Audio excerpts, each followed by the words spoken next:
we today? Welcome back into the greenhouse. If we haven't met already, I am Sam. I'm your plant collector in Melbourne. Today's video is pretty much I'm doing a planty chore and I'm taking you along with me.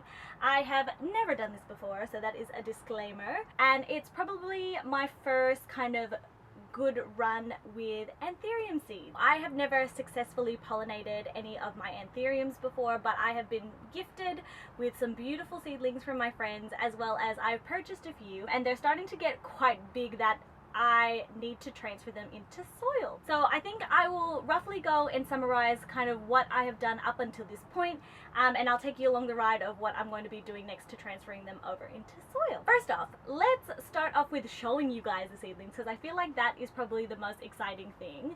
So these in here, I have a hybrid of, I believe, Crystallinum and Magnificum, but these are Snippy Whippy's Chalky hybrids. So these ones, if you go onto her Instagram, you can see what the potential or what they're going to be looking like. I managed to get 15, but I think one of them has died off, so I've got 14. And I'm hopefully going to be putting these ones up. These are the most established ones so far, although I haven't had these for the longest amount of time, but they are definitely ready to be transferred. So they're looking really good. I also have my beautiful seedlings from friends Jake and Haley, and these guys are also some more hybrids. I believe we've got some Forgetii Mag, some Mag, I believe these ones here are Mag X. I've been totally lazy and have just left them in paper towels.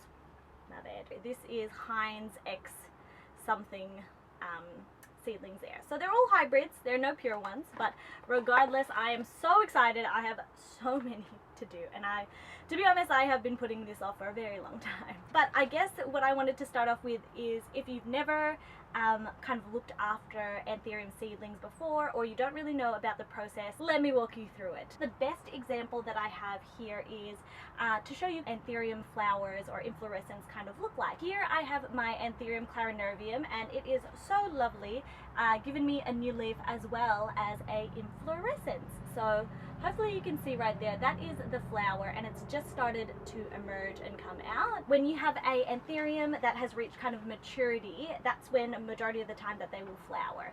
So they have to be happy. It does cost a lot of energy for them to produce this inflorescence. It normally goes through 2 stages. I believe that the first stage is the female I can't remember what exactly it's called, but the female stage of when the flower starts to get almost like a dewy liquid consistency over the flower, which means that it is receptive. And what I mean by receptive is that if you had pollen, let's say from one of your other Anthuriums, in nature there would be a pollinator, so it could be an insect or a bug that has traveled onto the flower and then come to a receptive flower and kind of dropped off the pollen to stick onto it. Now, just because you manage to get pollen onto the inflorescence when it is receptive doesn't necessarily mean that it will be successful, but that is definitely how they become pollinated. This one is just at the beginning, so it's not even at the female stage. There is no liquid, and then it will move on to the male stage, which then produces the pollen. They can even use their own pollen, so there's self-pollination. So if I were to get some pollen from this flower and another one were to come up, I could self-pollinate it and use the same plant's pollen. And some plants can't do that, so you have to cross-pollinate them. So this guy, hopefully when it starts to get a little bit dewy and to the female stage, I do have pollen from one of the previous flowers, so we'll give it a go. I've never really had experience on how to harvest the seeds, like when they're ready, and how to get the seeds out of the berry and clean them and all that stuff. What I will show you is the stages of, once I have the seeds, what do I do with them? The first thing that I do is that once I get all of the seeds, I kind of wash them out. I'm sure that the person or the seller that has given it to me has cleaned them and sterilized them, but just in case, I wash them off very lightly. And one of the fastest way I find for them to germinate, which is when the roots start to form, I put the seed in a little towelette just like this and kind of place it on top and in a little container so that it stays humid. Big tip for me is that when I first had seedlings, I thought that you needed to keep it damp but not wet, because in propagating all of my plants, that has been the best experience, because I'm scared of any rot that is supposed to happen. In terms of Anthuriums, that is not necessarily the case. I normally wet the whole paper towel sheet. I kind of wring it out just a little bit and then kind of close it on top of each other, and they normally germinate within like a few weeks. So that is my first method, and once it starts to get some leaves, I would say about 1 or 2 leaves, that's when I will pop it in some sphagnum moss. They look like that, and once they start to have more than 2 leaves, then it's time to repot into soil. So that is where this stage is kind of at. So I'm glad that I have all different stages, whereas that one is, they have germinated, and I use a paper towel for that. Then I transfer them into some sphagnum moss once there's 1 or 2 leaves. And then once they start getting really big, bigger than the container, that's when I will change them into soil. Let's start this process, which I am very much dreading. I'm going to tie up my hair because I feel like that is the most appropriate thing to do while I am concentrating. Probably a new look for me, for some of you, because I always have my hair down. Oh, there's a bee in the greenhouse. I love that. Now, I should probably talk about like the care and what I do for these guys while they're in sphagnum moss or while they're in like their little paper towel. I find that during winter, I do not recommend doing seeds. I mean, it is definitely possible with the right conditions if they're warm, if they've got a grow light, but for me personally, I have lost some seeds during winter because they couldn't keep warm enough, so they rotted. The game changer for me in terms of like seeing the growth of anthuriums go really quickly is not necessarily the temperature, but light. I have my grow light just next to me, just down here, and that would be on every day for about 10-12 hours, and I found that that really ramped up the speed and the rapid growth. If you are thinking of doing anthurium seeds, I do recommend a grow light. Of course, it is not needed, but I just found it so much easier and had a higher success rate while I had a grow light. What I'm doing is I have my little soil mixture here. It's not really soil, it's actually just cocoa coir, pumice, and a bit of charcoal. I didn't want it to be too chunky, as well as I wanted it to stay relatively damp for longer, because I feel like seedlings really do enjoy it a little bit more wet compared to when they're like adult.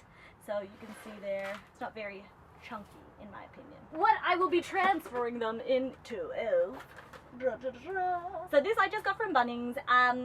To be honest, I wish that there was like a compostable alternative, but I find that they just kind of degrade as time goes on. So I do use these guys. It's 24 cell seed tray inserts, and there's 3 packs. Normally I would have like a seedling propagation box, but that's currently being used by something else. So what I do have is a storage tub, which I'll probably be putting them in, just because I want to keep the humidity high.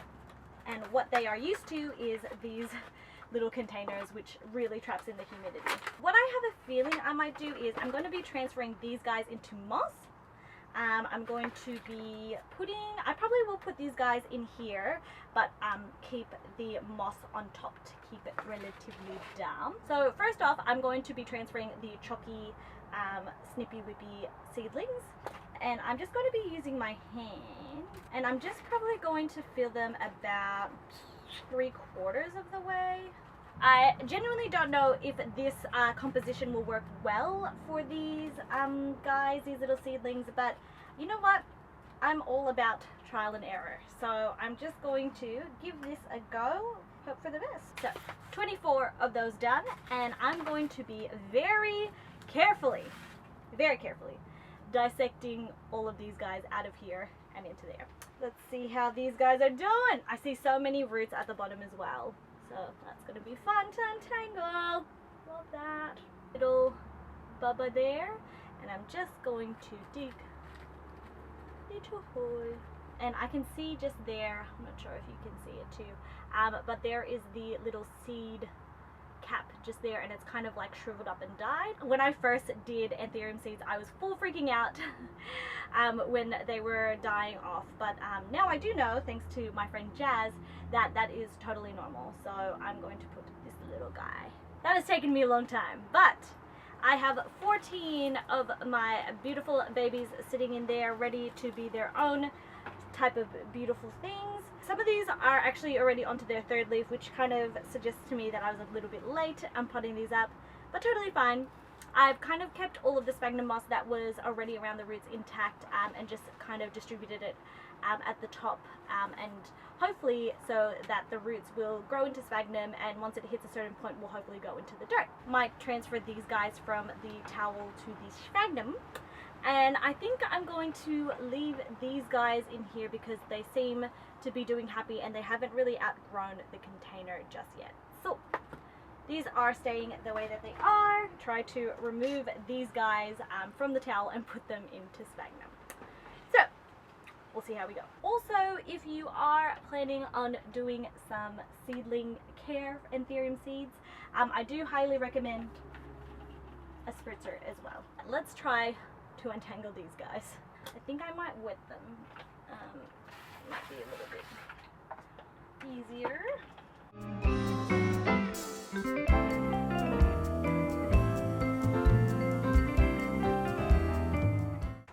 Excuse me while I just...